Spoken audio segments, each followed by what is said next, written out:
that morning, I'm kind of straightening up chairs. In walks this older lady behind me, and everybody is just trying to, kind of coming into the sanctuary talking. And she tapped me on the shoulder. She said, "How you doing, young man?" I say, I'm doing well. How are you?" She says, "I'm doing good." She says, "Have you met my daughter?" And I said, "No, ma'am, I don't know you. Who's your daughter?" And she said, she looks up and she saw Thea on the other side of the room. She says, "That young lady right over there." And I say, "Oh, yes, ma'am. I met her last night." She patted me on the back and said, "You take good care of her now," and walked off. Oh my gosh. Walked off. I said, "Okay, God." I walked back down to the restroom. I said, "God, that's good. That's good, God. That's good." I say, "But you got to give me another one." What's up, everybody? I'm Lex. I'm Jeremy. And this is another episode of Odes Black Love Podcast. Before we get into today's episode, be sure to like, follow, and subscribe to us on all social media platforms. So on TikTok and Instagram, we're at Ode to Black Love. On Facebook, we are at Ode to Black Love Podcast. And then on YouTube, we are at Ode to Black Love Podcast. Also, we have some new merchandise up on our website. So we have last season's t-shirt that we dropped, as well as this season's t-shirt that we dropped. So head on over to odetobblacklove.com to claim your shirt. We have limited sizes available, but if our size, or if you have a size that's not on the website, be sure to DM us and let us know. We'll make sure to get it added. Now that that's out the way, oh my gosh, y'all. We are so excited because we have a couple with us today willing to share their love story. And we do not get a lot of older couples who have so many years married sharing their love story. So we have my teacher and her husband, or one of my old teachers and her husband, the Cain family. So Mrs. Cain and Mr. Cain here today willing to share their love story. And we are so honored. But how are y'all doing today? Hello. We're doing wonderful. We're blessed and so happy and excited to be here. Oh my gosh. Well, I'm excited too. Just a little background for those of y'all. Miss Cain was my first ever Black teacher that I ever had. And she was one of my favorite teachers that I've ever had. So for her to be on this episode and us to be like kind of full circle, me married and in my career, and I have my teacher here sharing her love story, I'm just super excited and kind of giddy. So I'm a whole adult, but I'm just like, oh my gosh, I remember, hearing about her husband and her kids growing up. And so now that we're here, I'm just like super excited to hear it. So I guess we'll go ahead and jump right in. Yeah. So who hollered at who? How'd y'all get together? Well, it was in March. Okay. Of 96. As a matter of fact, it was March 17th of 96. And I was a part of a ministry. It was called Praise Assembly Full Gospel Ministries. And at the time it was Pastor Fannie Wallace. Now she's Apostle Fannie Wallace, there in Oklahoma City, and it was on 15th Street, and we were doing a conference. Mm-hmm. So Thea had come down for the conference, but probably about 6 months prior to that, when I started going to the ministry, I was probably about 22. And so I said that I just wanted a relationship with God at that moment. Mm-hmm. And I didn't really want a relationship with a female for that, for that time period. And so after being there for a couple of years, I said, okay, God, ready now, So there was this young lady that I was interested in, right? And so we went out once, and we wasn't a couple, wasn't a thing or anything, but we did go out, we went to eat, and that was about it. So we were at a choir rehearsal, and there was a prophetess there, and praise and worship just really got high. And at one point, the prophetess, she just started prophesying. So she looks at me and she says, "This is not your wife." Now, nobody knew that, we had, kind of went out. Mm-hmm. She says, "This is not your wife." She looks at her and say, "This is not your husband." Ooh. And I'm feeling a certain type of way, right? Yeah. So I'm like, what? Point me out. Yeah. So she said, when you see your wife, she said, when you see your wife for the first time, you will know that that's your wife. And Woo. I'm like, okay, God, right. Yeah, Right, exactly. sure. Yeah, I'm in my feelings a little bit because I was really digging the young lady, Uh-huh. and I felt she was digging me a little bit. And so, coincidentally, she ended up leaving, not because of that, but some other stuff had, kind of happened in her life, and she ended up leaving. Mm. And okay, I said, okay, hey, well, we're just gonna keep doing what we're doing. We're just gonna keep serving God in the capacity that we are, you know. And so now moving forward to this conference on the 17th of March of 96. And I am conference is kind of like in full swing. It is the first night Mhm. that everybody has come together. Of course, I did not know Thea. She flew in from Corpus Christi. I didn't know her or where she had flew in from at that time. Mhm. So I'm on the drums. Praise and worship has started. I'm playing the drums, and I happened to look up, and we made eye contact. Yeah. And immediately, I heard an audible voice. Mm. That's my wife. And I messed Whoa. all up on the drums. I messed all up on the drums. I'm everywhere because now I'm in my head and I'm like, oh my God, what's going on? Yeah. And Pastor Fanny, she looks at me like, oh, geez, what you doing? And I'm like, okay. Yeah. So we finish the service. So let me start back to me being in Corpus Christi and how I ended up there. Okay, yes. So my mother was Dorothy Benson Brown. She passed in 2018, and she was the sister of Fannie Wallace. And she would go every year to visit her church. It was fairly new at that time, but she was a great supporter. Mhm. So this particular women's conference that March of 96, I volunteered to go. I said, well, let me go and check it out. It'd be good to see family and see what Mhm. Fannie's church is all about. So we get there that night, first night of the conference, and I was on the first row or second row? Second row. Mm. Mm. And I sit down, like he said, praise and worship was already pretty high in full swing. And like he said, I looked to the drummer, this guy here. We made eye contact. I audibly heard Ugh. the word of God say, that is your husband. Wow. What? So you Wow, heard you're it on the same too? accord. He heard it. I didn't know. He didn't know. Yeah. We kept it to ourselves. But after that service, So after the service, right?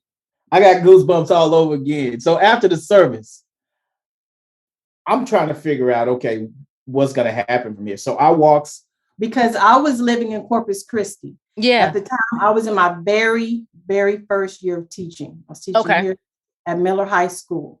I had also moved into my very first apartment. My mother gave me the ultimatum at the age of 25 that if you're not going on to something else, then bye-bye. So I was out in my first apartment, first job, and here I am. Okay, this is your husband. How is this going to work out? Yeah. And so I walk up to her. It was this. Now this is after church. Everybody is kind of congregating and talking amongst themselves and having a good time. So I walk to. She was with one of her cousins, Mhm. and they were looking at pictures in her wallet. This is back when you had wallet. Yeah. I missed those. Yeah. No phone. So she's looking at pictures, and all of a sudden, I kind of glance at the photo, and it kind of looked like her, and I'm like, okay, man, she got kids. And I said, hey, that's your. I said, that's your kid. She says, no. I said, okay, all right. So Amen. she kept flipping. Now this is a little boy. I'm like, man, this little dude look like her too. And so I say, hey, is that one yours? She says, no, that was not mine either. Now, again, we still haven't really said my name is. Yeah. We're just kind of, I'm just kind of small talk. I'm just over there talking. Yeah. So at that point, I said, hey, you're enjoying service? She says, yes, I'm enjoying service. And man, that guy was nowhere to be found. I run down to the restroom. I left, went to the restroom, got in the mirror like, man, what you doing? What you doing, dude? Yeah. I tried to conjure back this old dude that knew how to talk, right? Trying to be a match. I'm like that dude. It was like the Hulk when the guy said, "Hey, come out." The Hulk said, "No, ain't Yeah. This dude was nowhere to be found. So I said, "Okay, God, if she's my wife, then you got to give me a sign. You got to show me something." Yeah. Now we knew each other's name at that point. Okay. We had said hello, but we didn't I didn't go back up and we start conversation. Mm-hmm. So the next morning, that was the first night session. And then we had a morning session because it's a conference. So that morning, I'm kind of straightening up chairs. In walks this older lady behind me. And everybody is just trying to, kind of coming into the sanctuary talking. And she tapped me on the shoulder. She said, "How you doing, young man?" I say, I'm doing well. How are you? She says, "I'm doing good." She says, "Have you met my daughter?" And I said, "No, ma'am, I don't know you. Who's your daughter?" And she says, she looks up and she saw Thea on the other side of the room. She says, "That young lady right over there." And I say, "Oh, yes, ma'am. I met her last night." She patted me on the back and said, "You take good care of her now," and walked off. Oh my gosh. Walked off. I said, "Okay, God." I walked back down to the restroom. I said, "God, that's good. That's good, God. That's good." I say, "But you got to give me another one." You weren't trying to listen, huh? Yeah. So at this point, service is in full swing. I go down to the restroom because I had to use the restroom. So I went to the restroom this time, just to use the restroom. When I came back up, somebody said, Thea, they was clapping and hoorahing because Thea had joined church. This had to be the Sunday. Yes. I joined that Sunday. Yes. Yeah. So she opened the altar. Yeah. Said, "This has been an awesome weekend. For those of you, anyone wanting to make a transfer, wanting a strong relationship with Christ." And I was at a point in my life, I was just kind of seeking direction. Yeah. I was a young woman on my own, independent, and I just felt a stirring in my spirit from this conference on top of what God had told me. But I really wasn't thinking about that. I was thinking about what I needed spiritually. So I just stepped out on faith. I went to the altar. My cousin came up, or was that afterward? And then Odes. And that's when he got the word and heard the stirring that, Thea's going to join. Thea's going to move here to Oklahoma. Oh my gosh. Total transfer. So again, now we're not letting each other know anything. Because I'm just saying, I say, "Okay, God." I went back to the restroom, self-talking. Gotta go back to the restroom, man. I said, "Okay, God. All right." She moved here. I say, "God, people do that all the time. People do that all the time. They go on church. They don't protect." I say they do that. I say, "God, and I know you will be moving to Corpus Christi." I say people do it all the time. So that going to the airport. This was that Monday. So we were supposed to go. After church that evening, because at that time we were still doing 2 services. So after church that evening, everybody said, "Okay, hey, we're gonna go to pizza place." So everybody went. I think it was like Pizza Hut. Went to Pizza Hut. I end up sitting across the table from her. And it still was really just small talk. It wasn't anything other than that.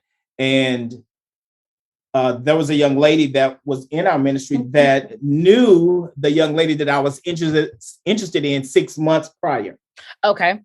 So she said, "Odes," she says, "so has a letter she gave me to give to you." I said, "No. No. That letter ain't with me. That ain't mine." I said, "No, wrong. You got the wrong I don't one. want to know. I don't want to know nothing about the letter." No, that's okay. And she said, "What you say, babe?"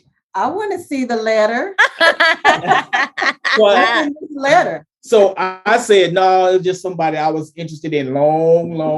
I had to put the on there. Long past time life. No, just 6 months prior. Right. So at this point, dinner's over. Folks are getting ready to go, but they're getting ready to go back to Corpus Christi the next morning.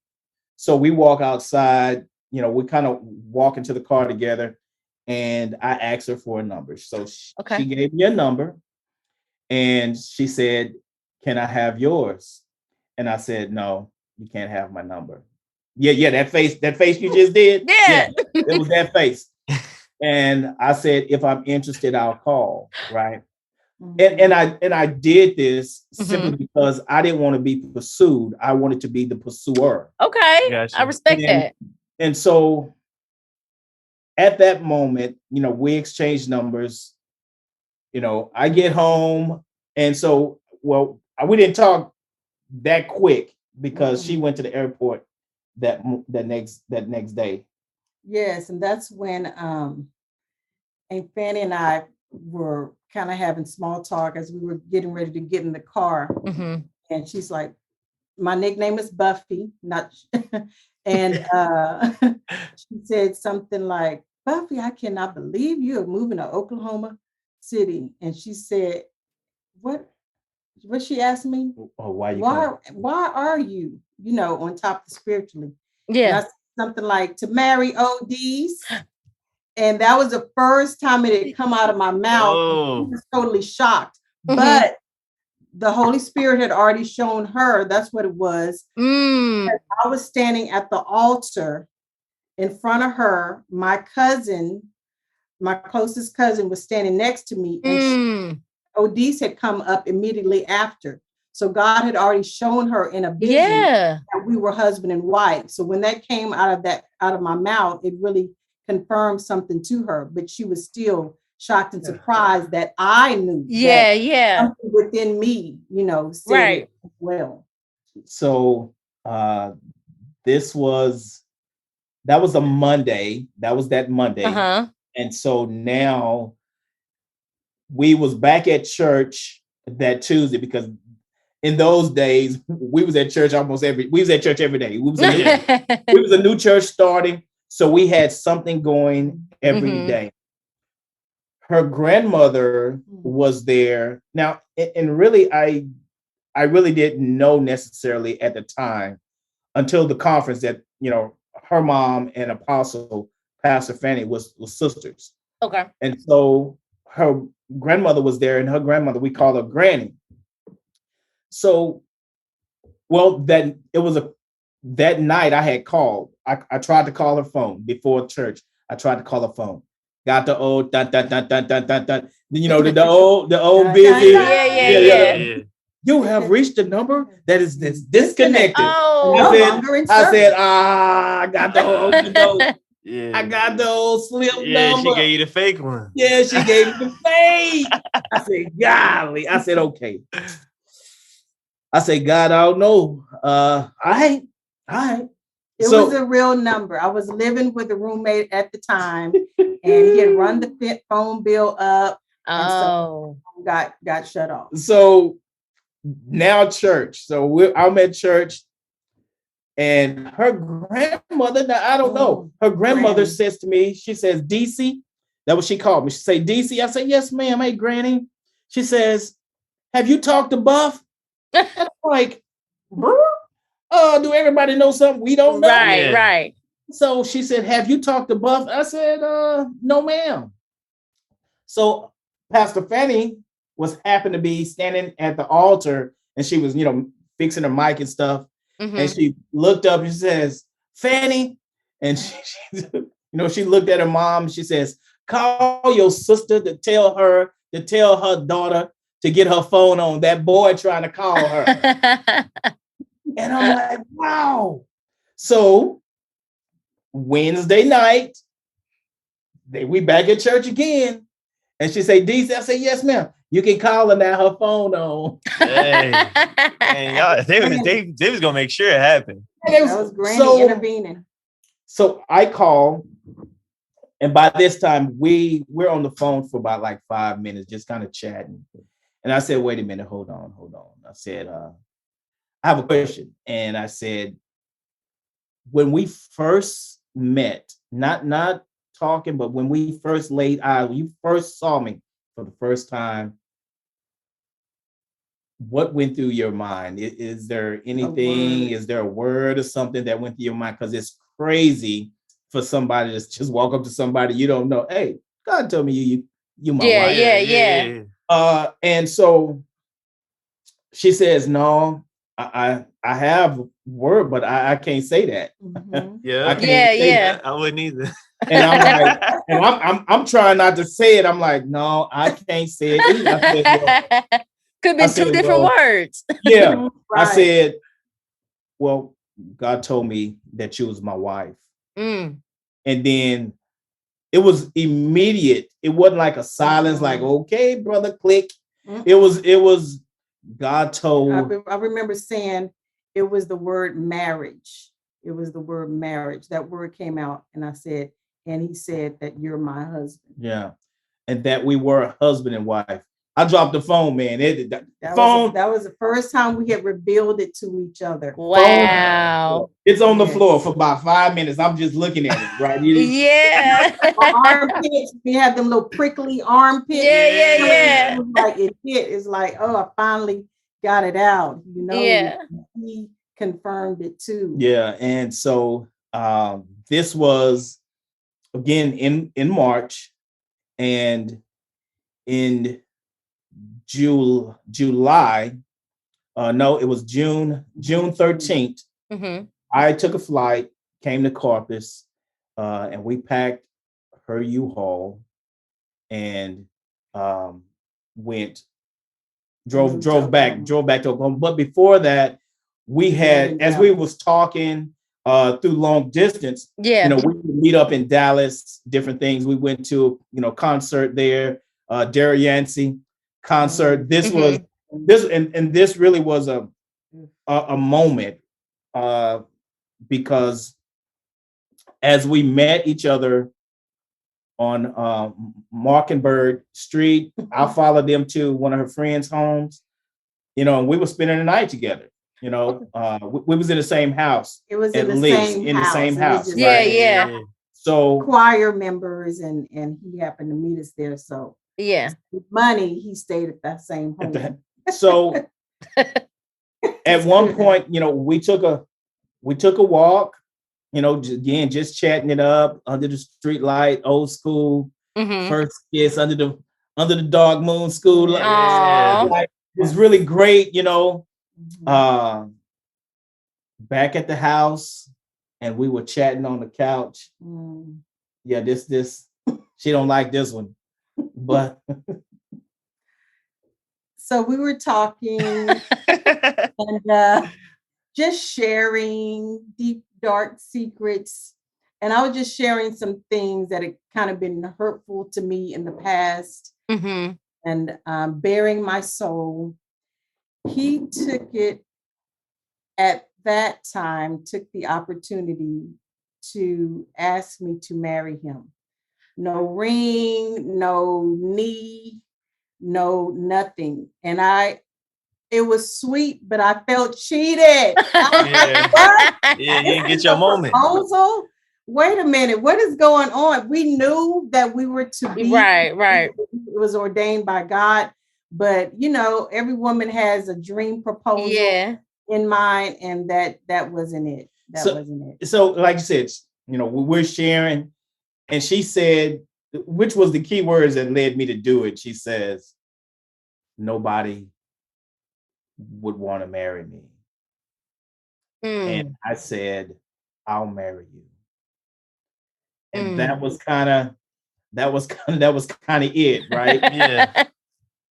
And just to show a vulnerable side, right? So, it's getting late, folks. Okay, hey, at this point, we're on the couch, just kind of chilling and relaxing. There was no Netflix and chill at that point. So she went in the room, or we were on the couch, did final kiss, that kiss stayed a little bit long. Yeah. So how we both end up in the room, I really don't know. I think it was just folded up, you know what I'm saying? Oh, both just up. Okay, yeah. So we both end up in the room, right? And this was a true test. So we there. Yeah. I mean, prime, ready, right there, right? Being real. But at that point and at that moment, being a man of God, her being newly confirmed back into what God rededicated and what God is calling her to do, and how we both and how I wanted to do it right. I said, no, we can't do this.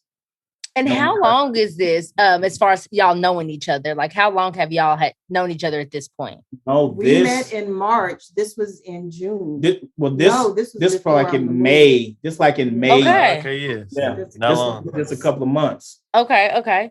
So, and at that point in time, did you think that was the actual proposal, Miss Cain? I did, in a sense. I did. And he never did make it up. So. She said what you mean at that time. Yeah. Okay. Been a point of contention over the years.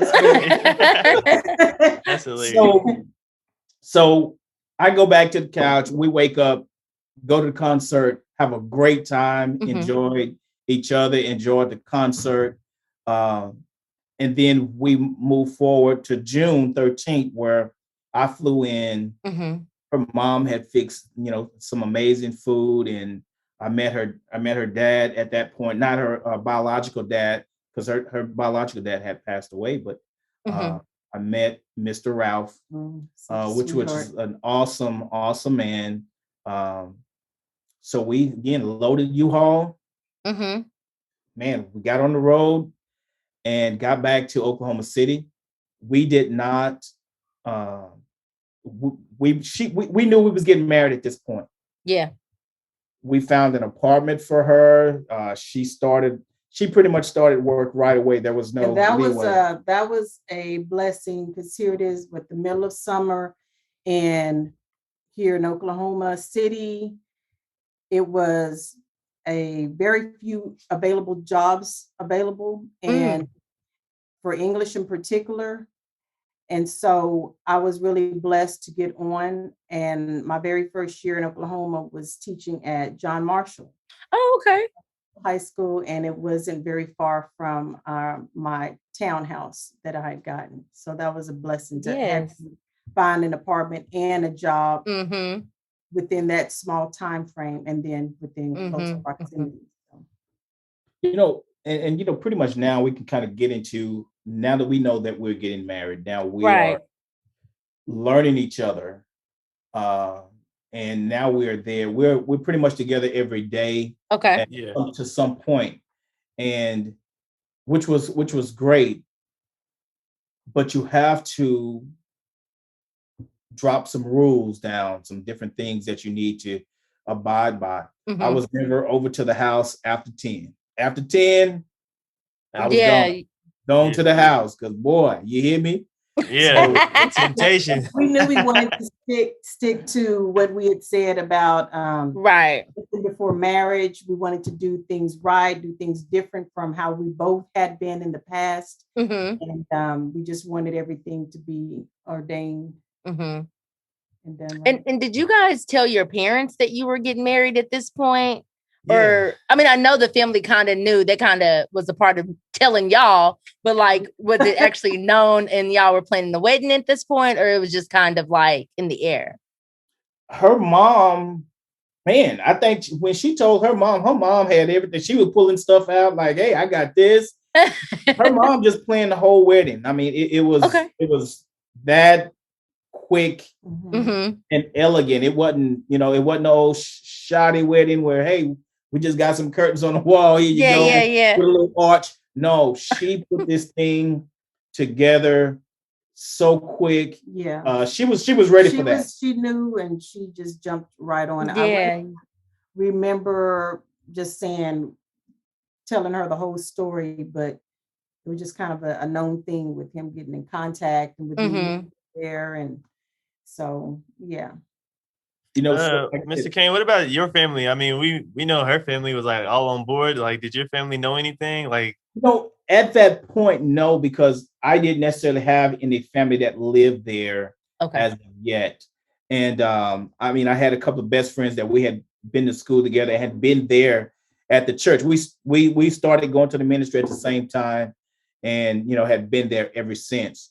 And I don't know, you might know him, James Taylor. Pastor James Taylor, he owns Vasuda hair salon on his name sounds familiar.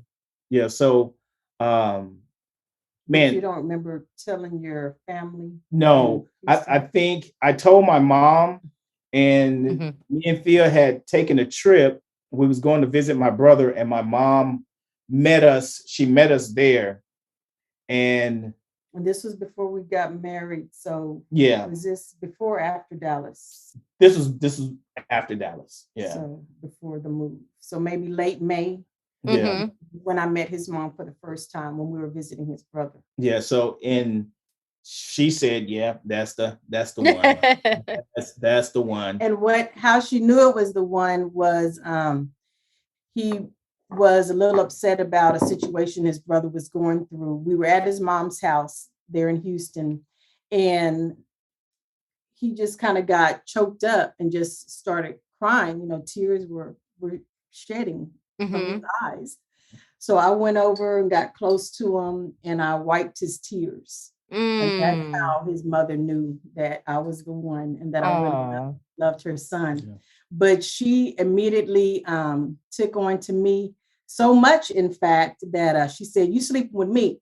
She's a little big queen. She had this big old king size bed, and she let me know that I was going to be sleeping in the bed with her that night. That was my spot, and she is a jewel even to this day. Such a blessing. But, our moms were so close. They visited each other without us. Wow. Really? That's just how. And slept and say, "Okay, hey, everybody got their room. Elsie, do you have? No, not yet. Okay, hey, you can come in here with me." And they just talking and laughing, and they were just really, really close. Really, really close, which is such a blessing because you hear all of the stories about, hey, I don't like my mother-in-law, my father-in-law, or whatever the case may be. And for me, I didn't want that. Right. And it was nothing like that. I mean, this is just straight up love all the way around. Both families, both sides of the family. So on down, really, really sweet. So, did you have a question? I was just gonna ask something a little bit random. Did you ever figure out whose kids was in those pictures when you first met? I told him. Yeah, I told him these are my nieces and nephews. Yeah. Okay. Got you. So her nieces and nephews, which they all look like. So now we come December 21st, we travel to Corpus Christi. A huge caravan from Oklahoma travel to Corpus Christi. We get, of course, we get married. Man, I don't know about you, man, but I didn't taste the food. Didn't taste the cake. Nope. Whisked it away. Hey, it's time to get in the limousine. Time to go to the hotel. I'm like, man, can I think I tasted a cube of cheese and a grape. That was probably about it. He got us beat. Yeah. We had a little bite of the cake, but that was it. But to back up with the wedding and the wedding planning. So he mentioned my mother, and she was such a talented lady, and she did all of the flowers, all of the arrangements, personalized thing, knowing that he was a drummer, and made these beautiful little centerpieces with drums and flowers and these little doll centerpieces. And she called it her labor of love. Yeah. And she just loved me so much and loved Odes that she really, really spent months there back in the den where she had everything laid out and planned out. And it was a Christmas time wedding, December 21st. So my colors were emerald green with gold accents. And The planning, he wanted to be a lot more involved than I thought he was. And this is really where we kind of learned a lot more about each other's personalities, because I was like, why are you so involved with what kind of matches and napkins we have and invitations and what they say? But he definitely interjected his opinion in some matters. I know it's a woman's dream to be married and facilitate everything, but I just like being involved. I don't like just, okay, hey, this is what you're gonna do, this color you're gonna wear, and these are your grooming from my workplace. I'm with it. So I just like being a little bit more involved. That was just me. But it was beautiful. A beautiful wedding. And it was pretty full. It was a pretty full wedding. And so we get married, and now we are cohabitating, we're living together. And now we have somewhat of the clashing, right? Yeah. Okay, yeah. Now this is 10. Now we met in March, we married by December. 9 months. Yep. Yeah. 9 months. And we'd only seen each other, prior to the last, few months, a couple of times prior to that. And so it was just, getting to know each other, church, and just him, coming over in the evenings. But when you live with someone, that's a different ball game. So you definitely learn each other's pet peeves. Yeah. And I didn't like seeing the at that time, young ladies still wore stockings and different things like that. Yeah. And she would wash hers out like they do. And, she'd hang them over the doorknob, hang them over the shower. Whatever, yeah. And I'm like, no. I didn't like seeing them, right? So, and hers. And I didn't like, for some reason, I liked back then carpet in the bathroom. Yeah, I know. Back then. But I didn't like the carpet to be wet, of course. So he would just hop out of the shower, carpet just dripping all over the carpet. So I had to show him, you take the towel, you step on the towel so it could catch your drips, and then you dry off. That's funny. So to this day, he's still really good about it. There's no carpet in the bathroom. Alexis taught me. Yeah, I had to teach Jeremy the same thing. Same thing. So you definitely have it was a huge learning curve. And our first anniversary, we both did not have any kids at the time. I mean, I'm 25, she's 25. But yeah, we were grown when we met. Yeah. I'm a little older than him, so I was already 26 and you were still 25. And no children. And I had kind of said that I wanted to get to know each other. Let's kind of wait. I know we're already, mid-20s, but let's wait a little while. But this guy here, every week, you pregnant? You pregnant? I'm trying to see. If I am I just gonna say yes? How special is that? I'm gonna build up to it and make it a big presentation. So please quit asking. I'll let you know when the time comes. Yeah. And it happened pretty quick. Married by February. Yeah. Oh yeah, quick. Pregnant with our first child. Wow. So how did you feel about that, Miss Cain? I know you just mentioned like you kind of wanted to wait a little bit. Were you happy still, I'm sure, or was it some other feelings that you had? I was happy. And it was kind of expected because we were trying to think, what were we using for birth control anyway? I know he didn't like, no. Yeah, he said no ma'am. Don't even gotta say it. No ma'am. And I wasn't on no birth control, so yeah, it's gonna happen. I'm married. You hear me? Hey, if God said it's gonna be, it's gonna be. Right. Be fruitful and multiply.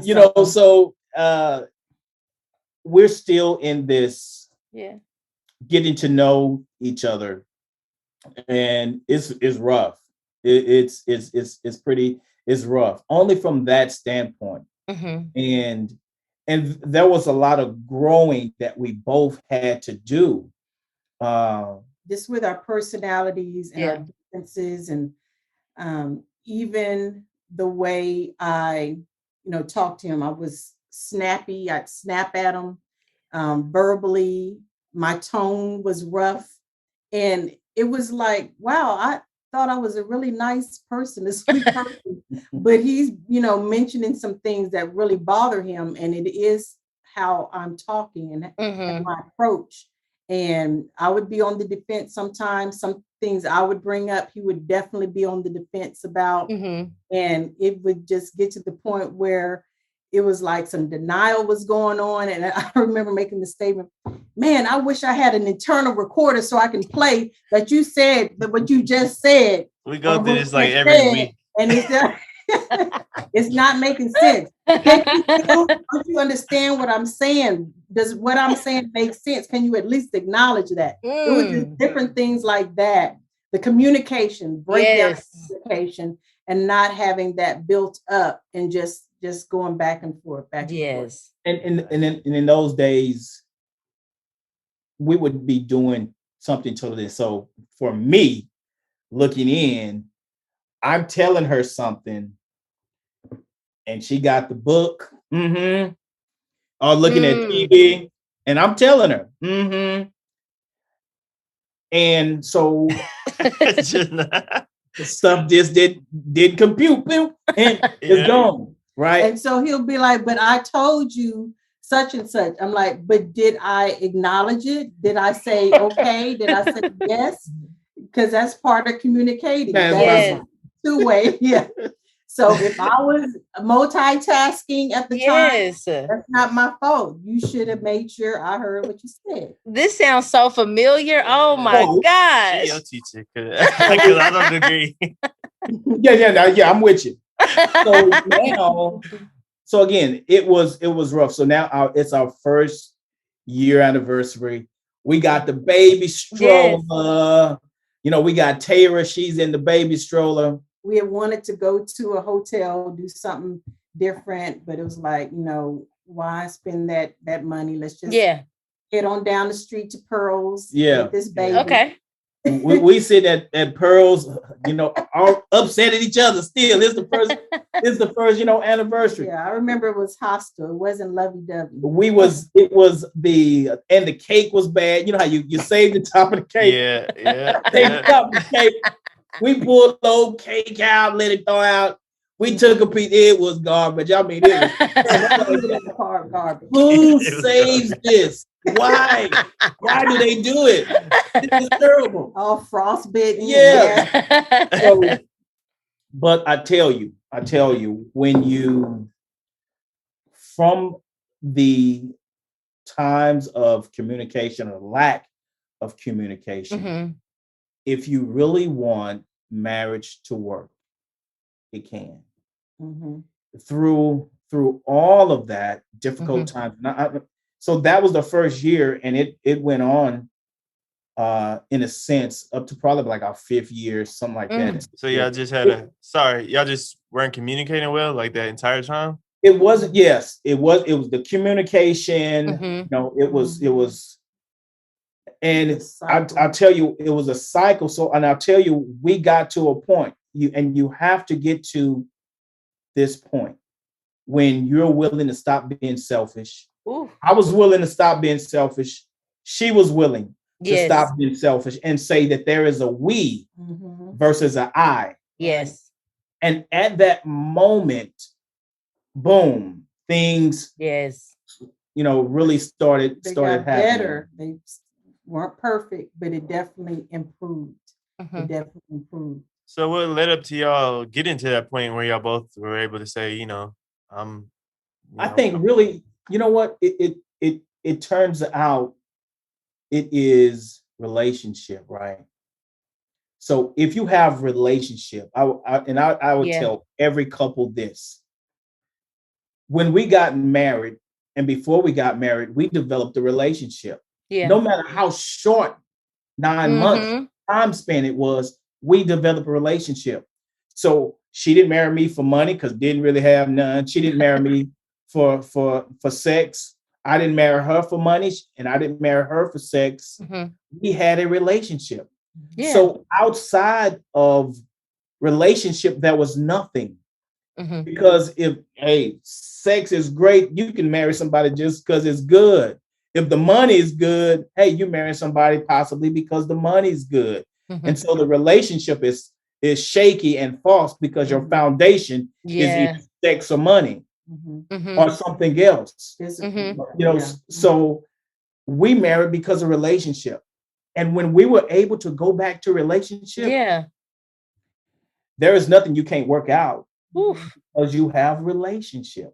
Yes. Not only that, it was also God, because we wasn't big with going to so and so and going to so and so. We kind of went to God, right? And then having the assurance that from the beginning, even before we uttered words to each other, having that assurance that God had already ordained for us to be together.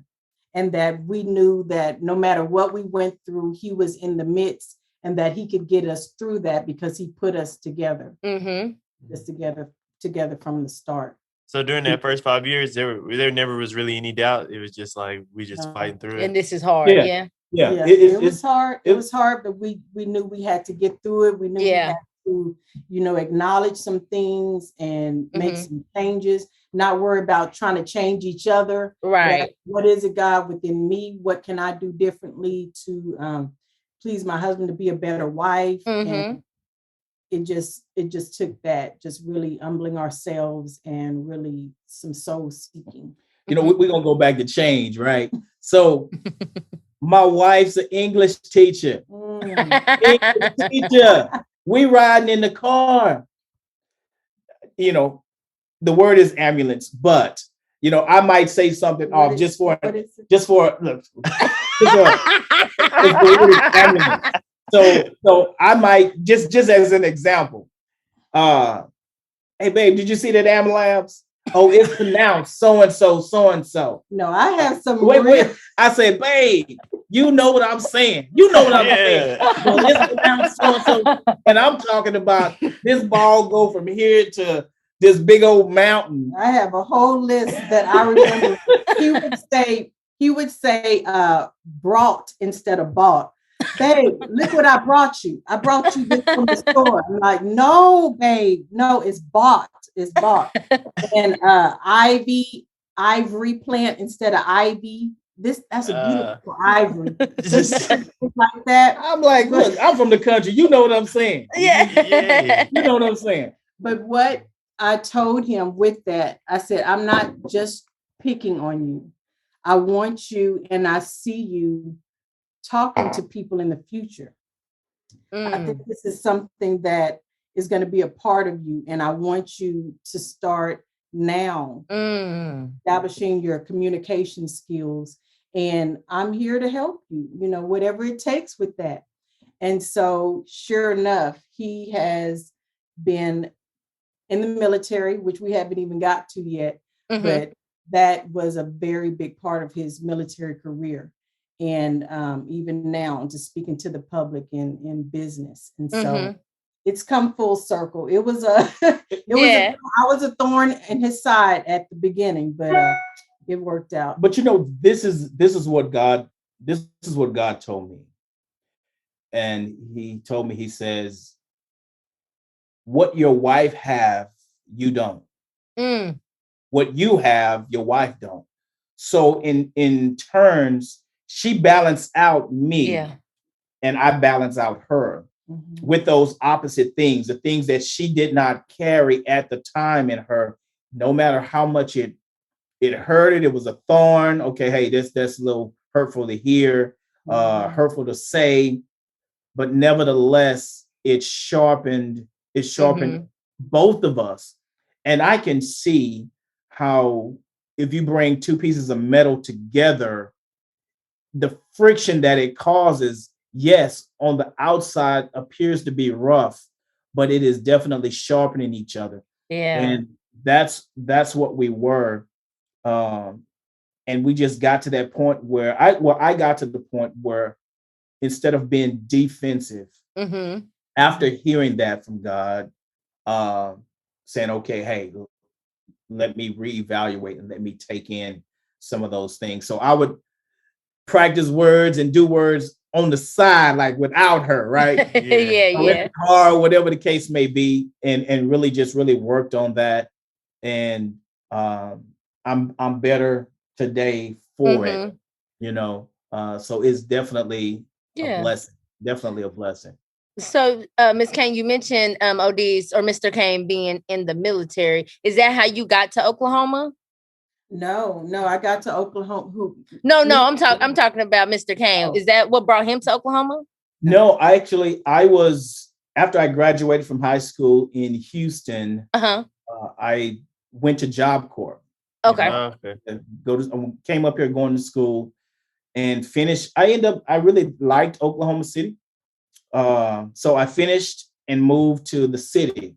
Okay. And that's how I kind of ended up in Oklahoma. Now, after we got married, my mom ended up moving to Oklahoma City. Okay. My sister and her husband and family ended up moving to Oklahoma City. And of course, I went into the military at that point, like pretty much right after we got married. I went into the military. It was about a month after I got pregnant. Okay. And so I had to spend the majority of my first pregnancy without him. And that was very difficult. And I remember him saying, he was going off to basic training, and that he said, I've told him, I want you at our child's birth. I don't know how God's going to work it out, but you're going to be there. He said, no, this is the military, babe. They're not going to let me come. They're not going to let me come. And I said, well, I'm just going to hold out faith that you'll be there. So I went the whole time of the pregnancy without him. And I guess the lease was up. No, what was it? I just went and stayed with my aunt. I went and stayed with my aunt for a period.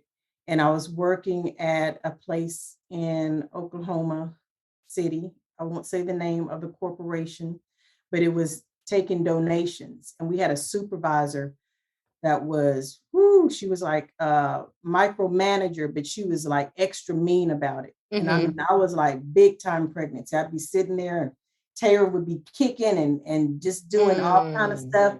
And this lady was just adding more stress. I can't remember specifically, but I just remember the feeling of just being overwhelmed being there. So I was on my aunt's couch and my blood pressure had gone up.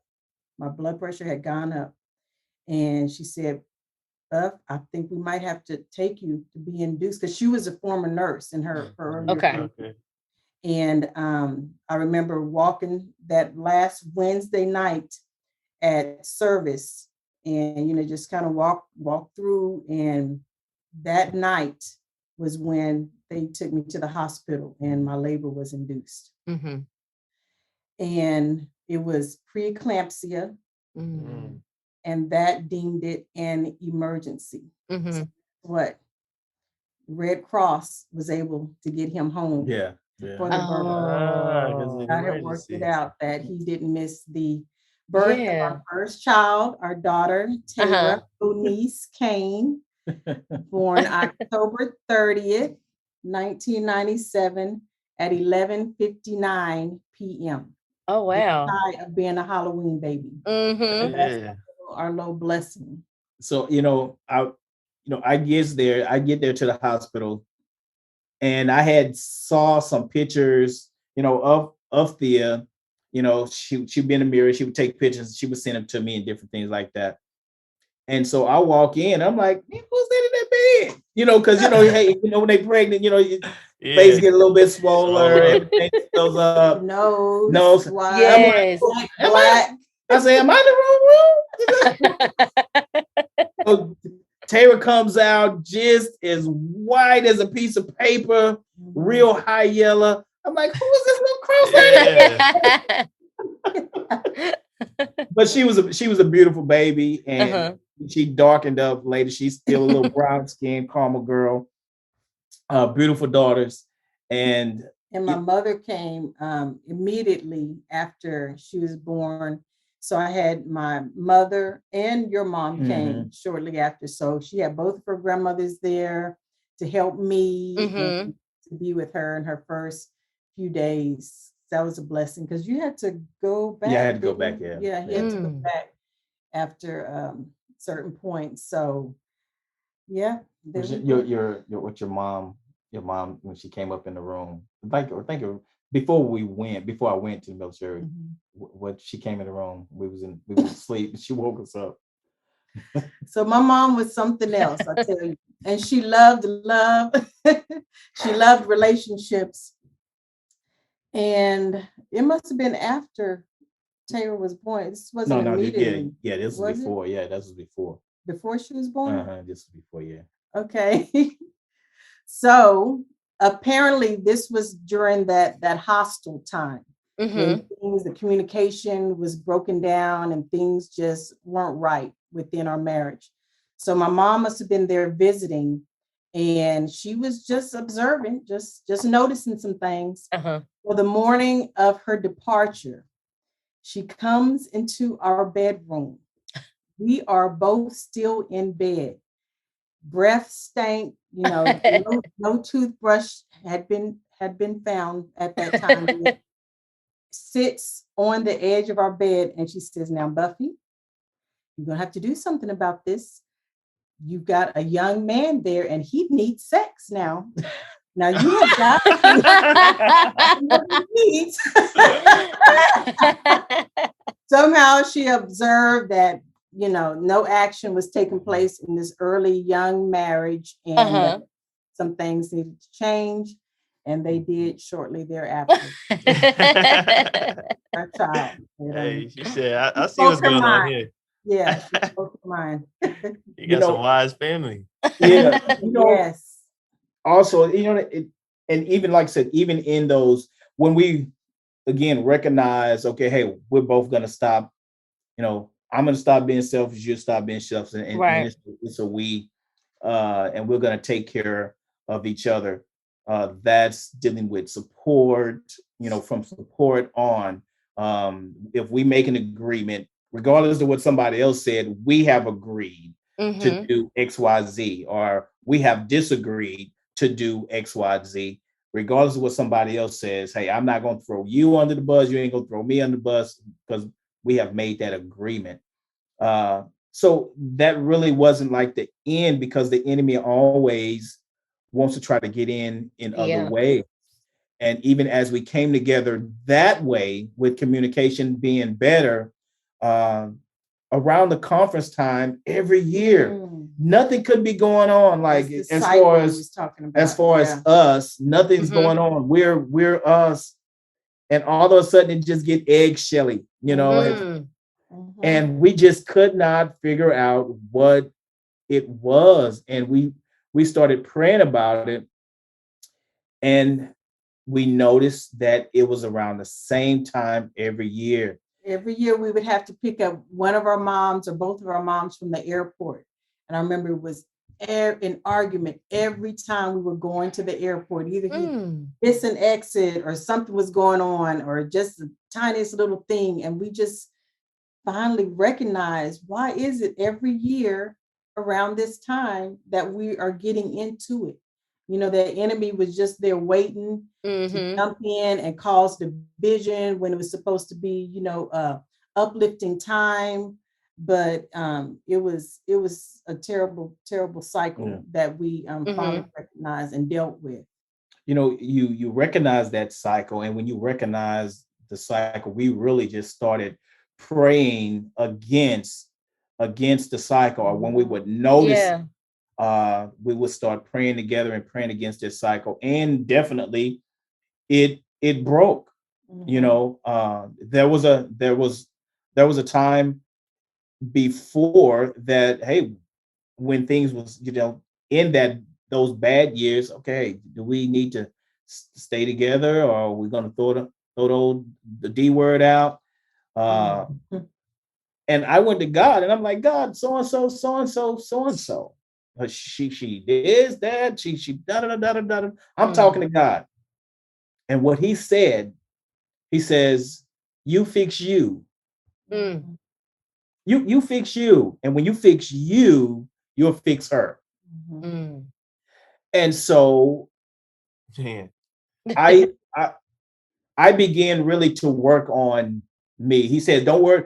He says, no matter what happens, how she says something, if she says something rough, harsh, if she don't do something, don't worry about what she does.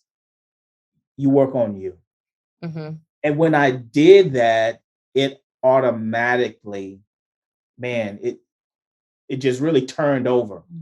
And, God just really just showed me how being a man of God, man, you do carry that. You just have to constantly do it. Things that you did in the beginning, you gotta still do those. You still have to do those things. And it definitely turned over. And our relationship from those years, first 6-7 years, man, have really just blossomed into what we have today, which is a beautiful marriage, a beautiful relationship. Always doing something, always going somewhere, always talk and communicate. You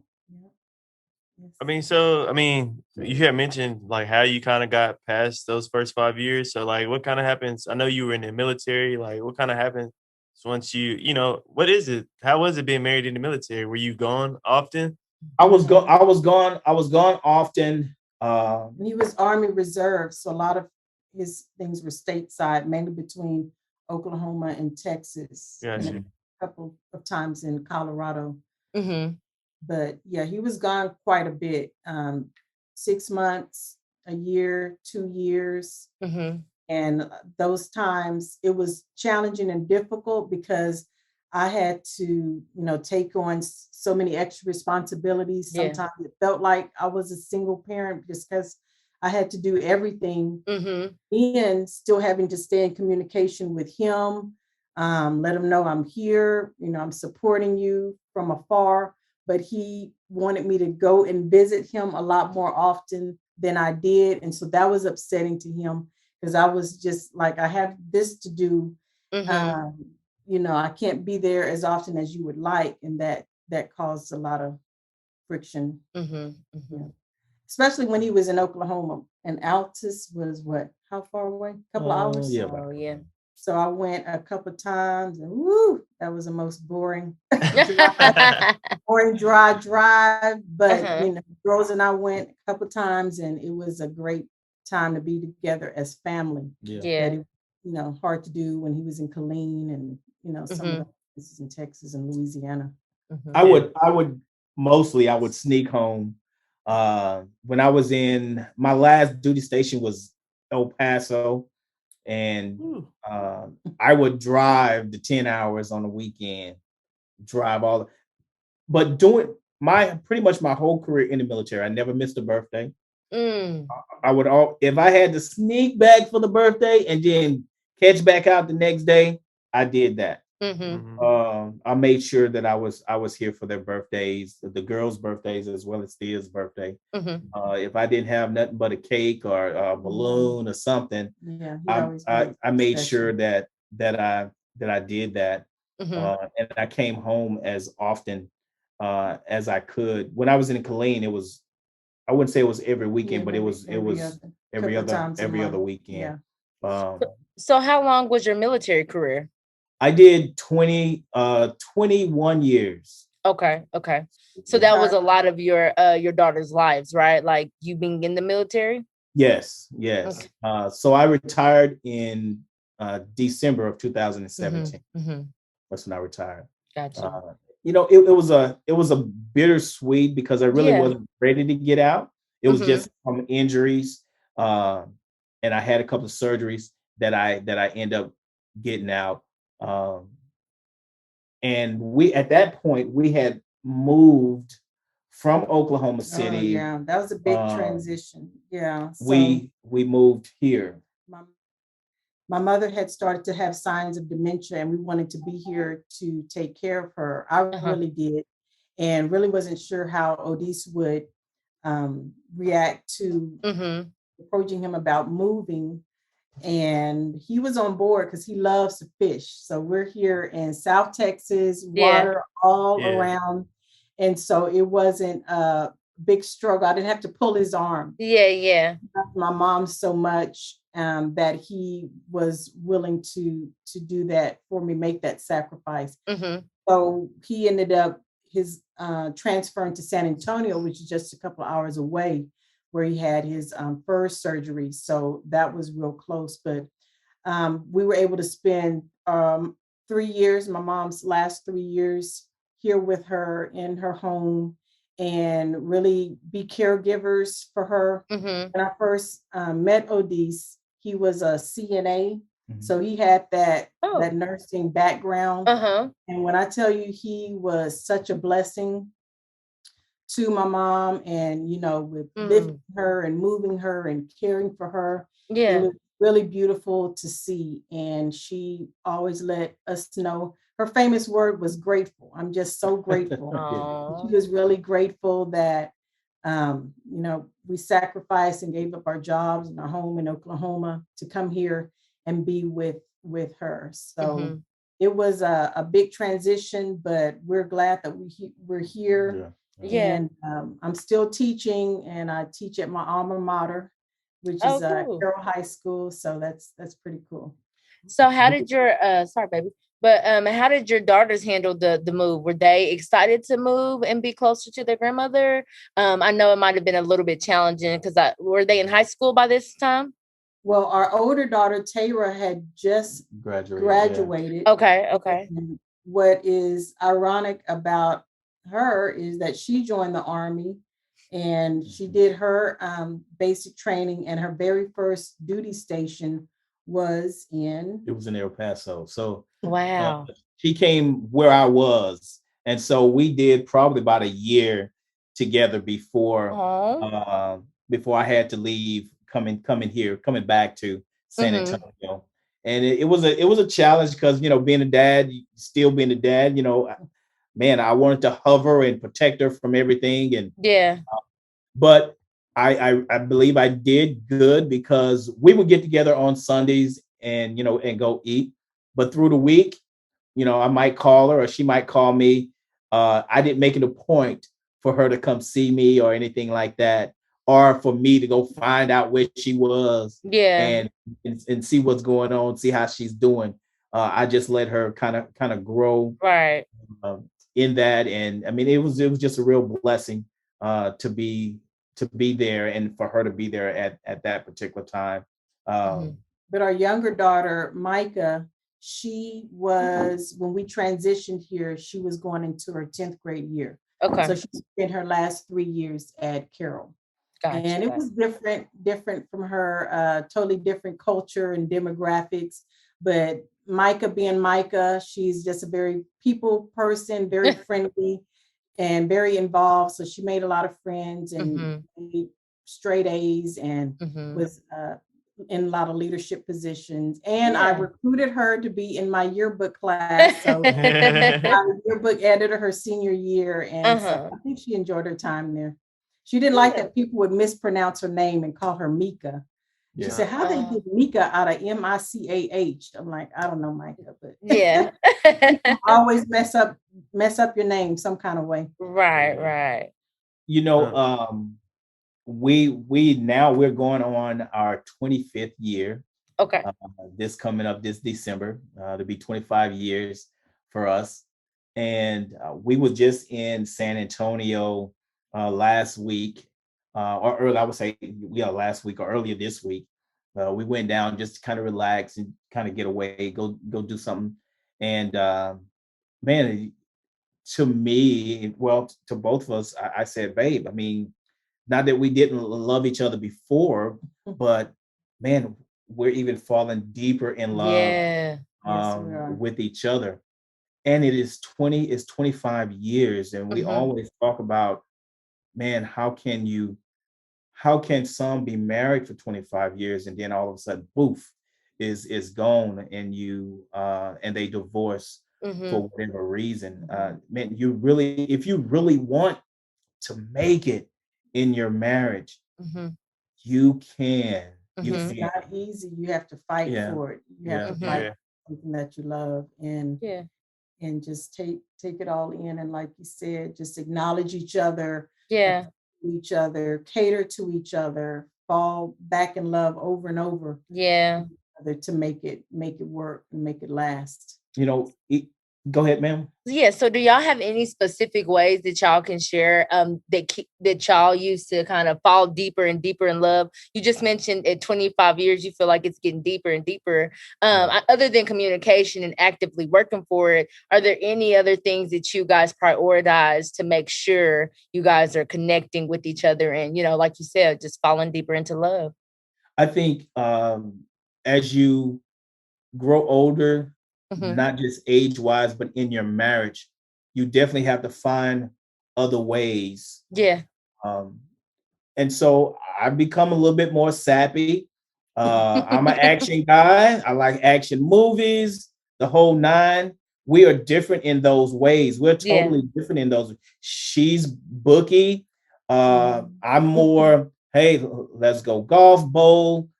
I'm sportsy. I'm outside.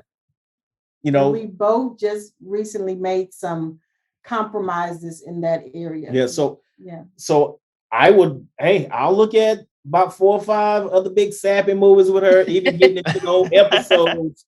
Yeah, he doesn't like series. He just wants a straight movie. Okay, so you're a movie guy. Series, he'd be like, "What? Next episode? Come on now." Episodes don't end. I'm like, man, look, I'm looking for an ending somewhere. Yeah, you need closure. Wrap this up. And so he loves to golf, and he's golfed ever since I've known him. We've had uncles who golf. My uncle, Apostle Fanny's husband, my Uncle William, still golfs. He's in his 70s. And I had never gone and seen him golf. And just yesterday, I went and rode in the golf cart with him. And I'm sure that made him feel good. 9 holes. Yeah. How'd it make you feel, babe? It was great. It was awesome. I played better than I ever. I said, yeah, you got to come each time. Yeah, that girl in the crowd. So part of what my mom had said that day when she sat on the edge of our bed was, keep it fresh, keep it fresh. So that's part of it. Just doing something different, changing it up, switching it up. Having a date night every now and then, going to San Antonio. We love San Antonio. It's close. It's within 2 hours, and so much to do there. And just spend that time together. We can be in each other's presence and not say anything, or we can people watch and talk about people and how they interact and what they're doing, or talk about each other and our past, and tell so remember when, and just have our little inside jokes, and we just really enjoy each other still. And one thing that is really key, and I think this is for younger couples as well as older couples, learn each other's love language. Whatever each other's love language is, find yourself doing that at least once a day, something. And the more you do it, man, the deeper your husband, your wife, your connection will be, because you're constantly accepting, and you're constantly giving those things. Touch. So let me do a little touch. Show some love. Words of affirmation, baby. You're so beautiful. Thank you, baby. Teach, preach and teach. So you do those things, and that does keep it fresh. You never get tired of. You never get tired of that. Right. Because that's what your mate loves. That's what feeds them. Yes. Keeps them alive. So it's worth putting in that effort. Right. All that you can for your mate, and to keep it fresh, and to keep it going, and keep it alive. And when everything else is not as it should be, when the money, we've never. When I say never, we 25 years, we've never argued about money. We've had money in the account. Is good. When we didn't have money, in the account. We didn't say, well, you spent so and so. Well, you spent more than me. No, we just, hey, we both spent it. Let's find out what we're gonna do to build it back up, to get over the hump. And that's what we did. We argued about other stuff, but that wasn't necessarily one of them. Because again, to include sex, when things are, as a 25-year-old, man, we're at the prime. They're not yet. When they hit their 30s, now they might be in their prime, and we like, maybe let's just cuddle. Let's just cuddle. Don't even tell that. But it happens, right? But it happens. It happens. Yeah.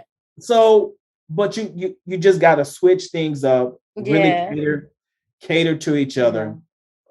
Making sure when she's at work, I'll call. I used to really get upset. Like, look, babe, you've been gone 5 hours. I know you're at work, but hey, call me. Let me know. Cat, boo, dog.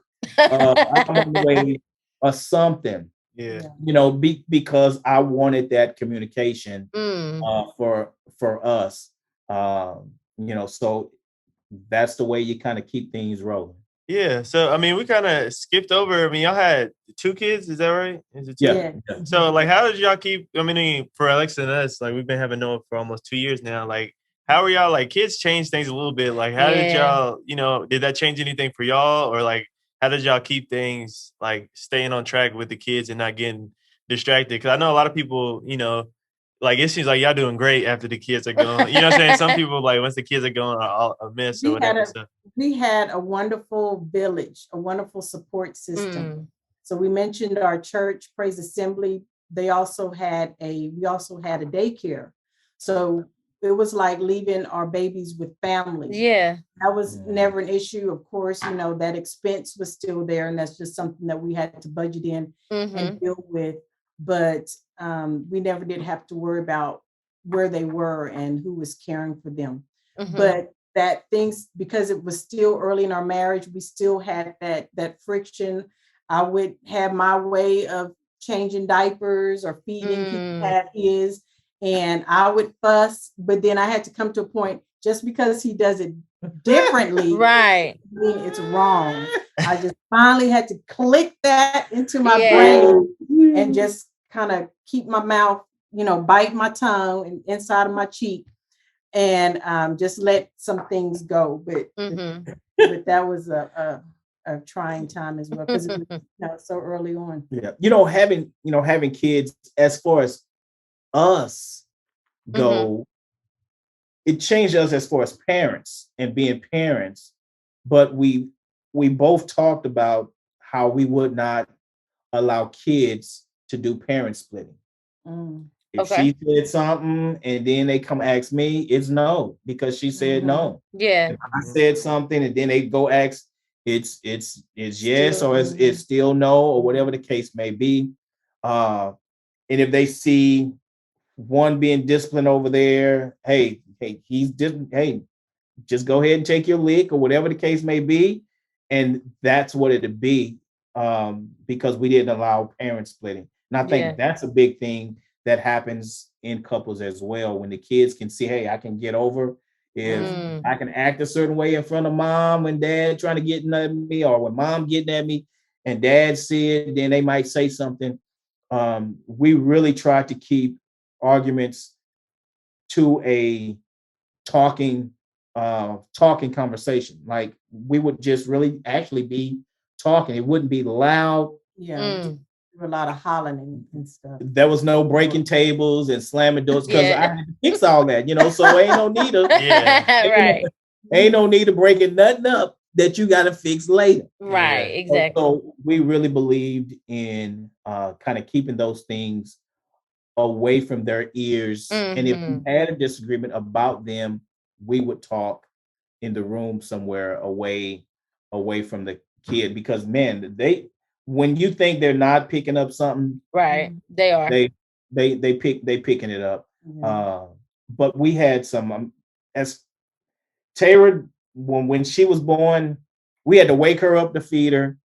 didn't do a bunch of crying. So we were sleeping through the night almost immediately, sleeping through the night. Michael was the same way. They're about 2 years apart. 2 years apart. Birthdays are coming up this week and next week, the 23rd and the 30th. And they'll be what, 22 and 24. But yeah, we were blessed with good, sweet baby girls and a lot of fun time. We enjoyed parenthood. Both of my pregnancies were smooth, other than the end of that first one with the pressure. But I enjoyed my pregnancy. It was never any issues, no morning sickness. I was just really, really blessed. Both of them. And we just enjoyed parenthood. He's just such a character, and such a good daddy that we just had so many fun times and great memories and times together. And they inspired my photography. So I really wasn't into pictures or anything like that. My uncles were photographers. All three of my uncles that I mentioned, who also golf, took a lot of pictures, but I really hadn't really picked up a camera until I became a mom. So starting then on, I've just got bukus and boxes and files of photos of my girls and everybody else's kids and cats and all kind of stuff. Yeah. Parenthood has been a blessing. I think one thing for guys is don't be afraid, for married men and also single men. Don't be afraid to be emotional. That the old saying that, hey, men don't cry, boys don't cry. Throw that out the window because it's garbage, right? And reason being is it creates a harder man than the man needs to be. And when I say that, it makes him not harder in a good way, but defensively. We become defensive about everything. If no, that ain't it. No, I'm not crying. I'm gonna be strong. No, the opposite is true. Because if we harbor all of the hurt and pain that we have, it's doing nothing but hurting us as a man. Right. Yes. And when we hold it in, it comes out in a different way. It's gonna come out through our voice. It's gonna come out in our actions, in our behaviors, whether we petty or not. It's gonna come out in those ways. But if you let those things be known and you do, and you are that emotional man, you become such a more awesome father, son, brother, husband.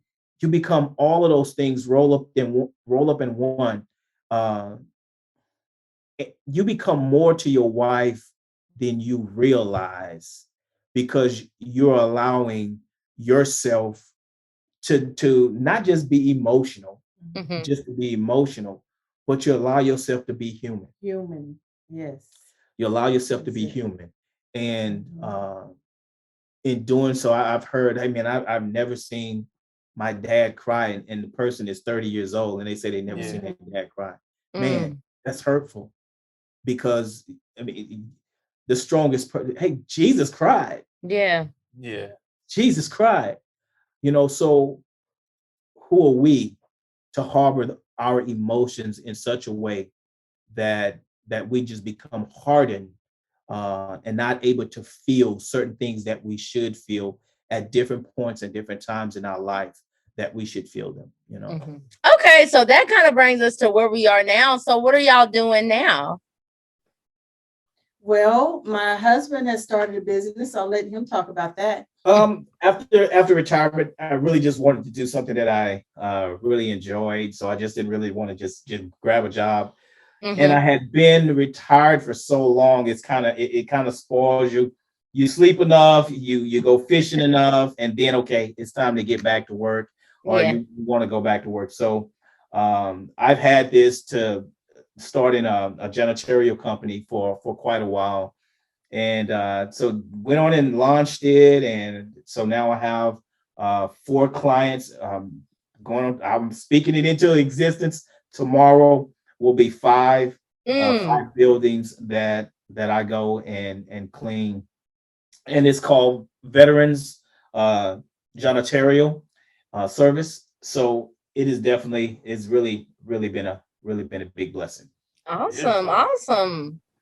It's great to see him have a passion for this and being successful already with his clients. Oh yeah, and like not being like content with not doing anything. Right. Yeah. And I saw Miss Cain, you actually have a grandson as well, right? We do. Yeah. Our grandson, King Jaden Tyree Smith, we call him King. Mom and aunt call him Jaden. He calls himself King Jaden. He is 4 years old, and he is quite the young guy. He is smart, funny, athletic, entertaining. Yeah, it is. So he is definitely the inspiration for upcoming TikTok that we want to start. Not sure what we'll name it yet, probably his name, but it'll also feature some family. And as a lot of people know, if they are friends of ours on Facebook, they know that my husband is also a comedian. Funny. So gets it honestly, very funny.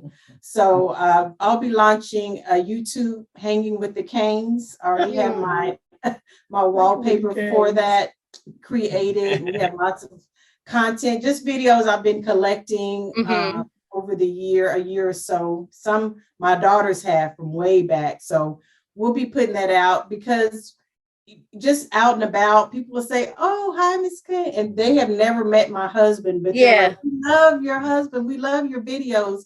And I'm like, if something as small and as randomly, put out that they are, that it would be so much more of a blessing for someone to be able to see, on a weekly basis, just to make them laugh, to, laughter is the medicine for the soul. So we feel it's a blessing if we have that naturally within our family to just put it out there for people to click on and get a good laugh. Absolutely. I will say I'm a witness to this, y'all. This family be having me cracking up. Like she said, it ain't just super often that we get the clips of the Cain family, but when you do, you're going to stop what you're doing and watch it, because you just know they just going to be doing something entertaining. And none of it is scripted. I'll just have hear him about to start something and just get the click on video. Yeah, exactly. I think one of the last ones I watched was about I think Miss Cain, you was trying to eat a little healthier, and he wasn't trying to eat healthier. So he was he was saying so much stuff. I remember cracking up. I said, "Man, he don't want that. He don't want that. He wants some beans and something that's gonna be hearty. Some meat. Some meat. That's what it was." It's tough because, like, before, I can go in. Hey, I can cook. Put something on the grill. Yeah. Or have it ready, or I can fix something before she get home, and smothered pork chops and gravy and all of that. And now I'm like, okay, I can't fix this. Can't have that meat. I bet if I go get some grass out there and roll that up, that real quick. Hey, you got some sushi in there, baby. So it's hard. Like, she asked me, she says, the other day, she said, "Babe, what you cook?" I said, "Babe, it's hard. I don't know what to cook now," because she is really shrimp, fish. I love salmon. She's done really I'm awesome. more of a pescatarian now. Yeah. So okay, got you. And we enjoy boils together, seafood boils together. Things like that. Yeah. And he loves to fish, so just bake me Go catch more fish so she can eat. Yeah, exactly. But then I gotta bake it. I can't fry it. I gotta bake it. Put it in the air fryer. It'll be healthier. Less oil. I'll eat it then. That's jerky.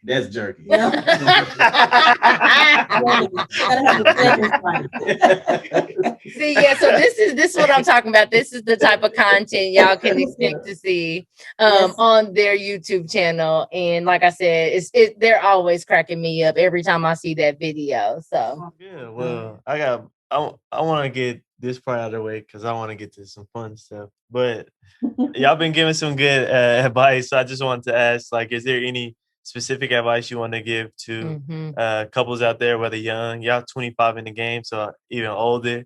You know, what's one of the most important things that you could give to somebody that they can hold on to and use, you know, going through their marriage? And yeah, you know, if y'all could give us something like that. We'd appreciate it. Have fun, be friends, find laughter in everything. You know, the biggest struggles we've had, we can laugh at later. And just find humor in it and learn from it, you know, humor as well as a lesson. But laughter, you know, God has definitely been in the center, but laughter has been all around and up throughout our marriage. We have a lot of fun. He's a comedian. I can be funny too. And I just love to make him laugh. He loves to make me laugh. And it just definitely keeps things alive and light and fun. I would say be quick to forgive. I wasn't always the quickest of saying, hey, I'm sorry. But now I am. I mean, because, man, it just works. At one point, I could go a couple of days, hey, egg Shelly around. We both egg Shelly. But now I couldn't be mad at her more than 5 minutes. I'd be trying to be mad. And I hate those 5 minutes. And I can't. I can just look at her and I'm like, man, I can't be mad. Who can be mad at that right there? I can't be mad. And so be quick to forgive each other. Don't go to bed angry. Don't go to bed angry. You know, you don't have to go through a whole day. Now you can sideline a conversation and say, hey, let's table this and come back to it. You didn't go to bed angry because you agreed to come back to it another time. Don't go to bed angry. Be quick to forgive. That was awesome. I needed that. Yeah, that just came up. That just came up for us last week. Yeah, because I'd be like, I'll be mad. Yeah, People like, I need time. I'm like, I get over it. But now that that's out the way, Alexis was a bad student, right? No, my God. That's your idea of fun stuff? I was I'll let you. Goodness. No way. I loved having Alexis in class. I'm sure it wouldn't be a surprise for you to know that she was quite talkative. Loved to talk and laugh real loud. But I love students like that because I love to laugh and have fun as well. And that was a fun mix. Remember who was in there? Georgia and Lori and because I had you twice. I had you for English my freshman year, and then I had you for the ACT prep class. Oh, and the ACT prep class, that was the one though. That was the one. That one had Dante in it. It had Savannah in it. It had Brandon. I mean, that was a really fun class. And it's so crazy because till this day, I remember one of your assignments, or every day, or maybe it was every week, you gave us a letter. We would go through the alphabet and she would teach us a bigger word or a word that's not commonly used.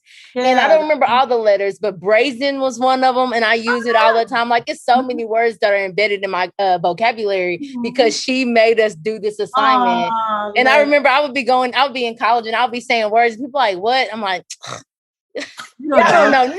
Did y'all teach y'all anything? And we went through the alphabet, I think, twice. So it wasn't like we just learned the whole dictionary, but you couldn't tell me nothing. I knew them words and I still use them till this day. I started to say Alexis is loquacious. She is. Yes, she is. She can be. We be getting into that too. I'm like, she come home from work, be on that phone. I'm like, dog, please, just come home and be quiet. Yeah. I told him that the other day. I said, will you please hush for a minute? My gosh, sir. Yeah, Not Jeremy will try to do that to me, but I'm a little sensitive, so he'll tell me to hush. I won't talk for the whole rest of the night. Talk for 48 hours. Like, I just needed a minute. I'm like, okay, it's in my pocket. You ain't gotta hear me talk at all. But I'm working on that. No, you did good. Whatever you did, I always tell her, man, she's a really good writer. Yes, I always tell her that. So I'm sure you had some impact on that. I wish you would do more. Thank you. I feel like that is something that's her calling. Maybe nothing huge, but writing more, because anybody that ever reads something from her always has something good to say. Thank you. Including me, because I sucked at English. I can talk, but I can't, I can make it make sense, but I can't make it. I'm not that great. Anyway. But I always tell her she's really good. So I'm sure you have something to do with that. Absolutely. So I appreciate that. And, Alexis, I'm going to tell you, like I always do, you can do more if you want to. But thank you. Other than that, man, I just wanted to say thank you. It was nice to finally meet you and all that. It's pretty cool. Good. Yeah, and we definitely know that, Miss.